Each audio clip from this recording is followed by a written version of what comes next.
पानी की बोतल आई ऐसी बात के सभी प्रेस से आए हुए प्रेस बंधु संपादक लोगों को जोहार, नमस्कार। आज प्रेस कॉन्फ्रेंस बुलाने का मकसद हमारा ये था कि पूर्वी विधानसभा के अंदर में 150 जो घरों को नोटिस मिला है, जो एनजीटी से भेजा गया था और अंचल कार्यालय के द्वारा सभी लोगों को नोटिस प्राप्त हुआ है, उसके संबंधित कुछ बातें आप सभी के सामने रखनी है, जिसके लिए हमने प्रेस कॉन्फ्रेंस बुलाया है। आम आदमी पार्टी एक ऐसी पार्टी है जो धरातल पर उतर के काम करती है। लगभग ये जब से मामला की शुरुआत हुई, जब से एनजीटी का नोटिस आया 150 घरों में, हमने तब से उन सभी लोगों के साथ में, छाया नगर के लोग हैं चाहे इंदिरा नगर के लोग हैं, उन लोगों के साथ में हमने लड़ाइयाँ लड़ी।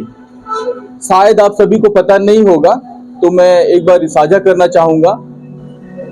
लगभग 2 बार हमने उपायुक्त कार्यालय पे जाकर के उपायुक्त कार्यालय के सामने हमने प्रदर्शन किया और वहां उनके सामने हमने मांग पत्र सौंपा है। साथ ही साथ में एनजीटी में आम आदमी पार्टी पहली पार्टी है जो एनजीटी फर्स्ट टाइम एनजीटी गई और वहां पे जो ऑर्डर शीट था, हमने ऑर्डर शीट निकाल करके सारी बस्ती वासियों के सामने साझा किया। साथ ही साथ में हमने एक एडवोकेट को अपॉइंट किया था। उस एडवोकेट का नंबर जितने भी बस्तीवासी थे सभी को हमने शेयर किया था कि अगर आप चाहें तो इनसे वार्ता। हमारे वर्तमान विधायक को अधिकार है पार्लियामेंट में विधानसभा में बोलने का, तो विधानसभा में इस मैटर को क्यों नहीं उठाया उन्होंने? साथ ही साथ में डॉक्टर अजय कुमार जी हैं, वर्तमान में उनकी सरकार है, गठबंधन में है और उनकी सरकार है वर्तमान में झारखंड के अंदर में, तो उनके मंत्री लोग भी वहां पे मौजूद हैं। वो लोग विधानसभा में इस बात को क्यों नहीं उठाया? अगर वो दिल से बस्तीवासियों का मदद करना चाहते हैं, बस्तीवासियों का साथ देना चाहते हैं, तो उनकी तो सरकार है, यहाँ पे एक ही सरकार है और दूसरा हमारा विधायक है, तो ये लोग सामने आकर के उन लोगों की मदद क्यों नहीं कर रहे हैं?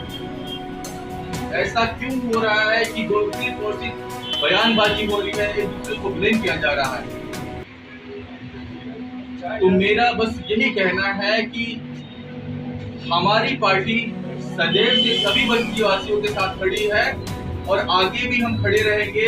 अगर बात यहाँ तक नहीं रुकती है तो हम विधानसभा तक जाएंगे, हम मंत्रिमंडल तक जाएंगे, जहाँ पे हमारी बातों को सुना जाएगा हम वहाँ पे जाने वाले हैं। और मैं हमारे जितने भी वर्तमान में जमशेदपुर में राजनीतिक पार्टी के प्रतिनिधि, मैं उनसे भी बोलना चाहूँगा कि वो जमीनी स्तर पे उतर कर, धरातल पे उतर के बस्तीवासियों का साथ दे। बयानबाजी करना है, अपने राजनीतिक एजेंडे करने के लिए बहुत समय बचा हुआ है, आप लोग इसे करते रहिएगा, लेकिन वर्तमान में आप सभी पार्टियों से निवेदन है, ये बस्तीवासी जो ठेला पे गप्पा बेच करके, जो सब्जी बेच करके, जो छोटी छोटी गुमटियों में पान और छोटे छोटे सामान को बेच करके अपना जीवन यापन करते हैं, उन सभी बस्तीवासियों का आप लोग साथ दें, क्योंकि वो एक एक पैसा जोड़ करके छोटा सा अपना आशियाना बनाए हैं। अगर वो घर टूटेगा तो घर टूटना लगभग उनको सुसाइड करने के बराबर होगा। तो मेरा सभी पार्टियों के प्रतिनिधि से यही रिक्वेस्ट है, निवेदन है कि आप धरातल को करके बस्तीवासियों का साथ दें। बंधु संवाददाता नमस्कार। आज प्रेस कॉन्फ्रेंस बुलाने का मकसद हमारा ये था कि पूर्वी विधानसभा के अंदर में 150 जो घरों को नोटिस मिला है, जो एनजीटी से भेजा गया था और अंचल कार्यालय के द्वारा सभी लोगों को प्राप्त हुआ है, उसके संबंधित कुछ बातें आप सभी के सामने रखनी है, इसके लिए हमने प्रेस कॉन्फ्रेंस बुलाया है। आम आदमी पार्टी एक ऐसी पार्टी है जो धरातल को उतर के काम करती है। लगभग ये जब से मामला की शुरुआत हुई, जब से एनजीटी का नोटिस आया 150 घरों में, हमने तब से उन सभी लोगों के साथ में, छाया नगर के लोग हैं, चाहे इंदिरा नगर के लोग हैं, उन लोगों के साथ में हमने लड़ाइयाँ लड़ी। शायद आप सभी को पता नहीं होगा, तो मैं एक बार साझा करना चाहूँगा। लगभग 2 बार हमने उपायुक्त कार्यालय पे जाकर के उपायुक्त कार्यालय के सामने हमने प्रदर्शन किया और वहाँ उनके सामने हमने मांग पत्र सौंपा है। साथ ही साथ में एनजीटी में आम आदमी पार्टी पहली पार्टी है जो एनजीटी फर्स्ट टाइम एनजीटी गई, और वहाँ पे जो ऑर्डर शीट था, हमने ऑर्डर शीट निकाल करके सारी बस्ती वासियों के सामने साझा किया। साथ ही साथ का नंबर जितने भी बस्तीवासी थे सभी को हमने शेयर किया था कि अगर आप चाहें तो इनसे वार्तालाप कर सकते हैं, अपनी मांग जो भी मांग है इनके समक्ष रख सकते हैं। उसके बाद में जिस दिन हियरिंग था, तो जो सुनवाई था एनजीटी के सामने, एनजीटी कोलकाता में, तो हमारी पार्टी गई थी, साथ ही साथ में इंदिरा नगर, छाया नगर के लोग भी गए हुए थे, और हियरिंग में भी हमने वहाँ पे अपनी बात रखा था।